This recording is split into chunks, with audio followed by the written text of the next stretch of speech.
America અને Iran વચ્ચે ચાલી રહેલા સંઘર્ષ વચ્ચે સંયુક્ત આરબ અમીરાત યુએઈએ પેટ્રોલિયમ નિકાસ કરનારા દેશોના સંગઠન ઓપેક અને ઓપેક પ્લસમાંથી નીકળી જવાનો નિર્ણય લીધો છે.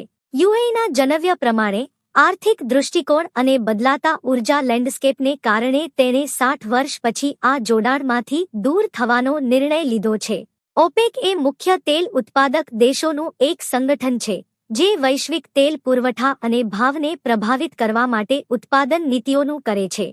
યુએઈના સંગઠન નિર્ણયથી વૈશ્વિક તેલ બજારમાં અસ્થિરતા વધી શકે છે.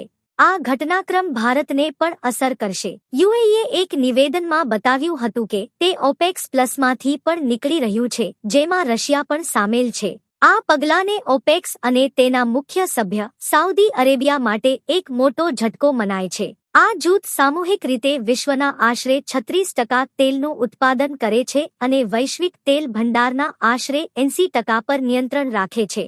યુએઈ લાંબા સમયથી ઓપેકમાં ઉચ્ચ ઉત્પાદન ક્વોટાની માંગ કરી રહ્યું છે, જેથી સંગઠનની સ્થાપિત મર્યાદાઓથી આગળ વધીને તેની ઉત્પાદન ક્ષમતાનો વિસ્તાર કરી શકાય. યુએઈ વિશ્વના ટોચના 10 સૌથી મોટા તેલ ઉત્પાદકોમાંનો એક છે અને વૈશ્વિક તેલ ઉત્પાદનમાં આશરે 3% થી 4% ફાળો આપે છે.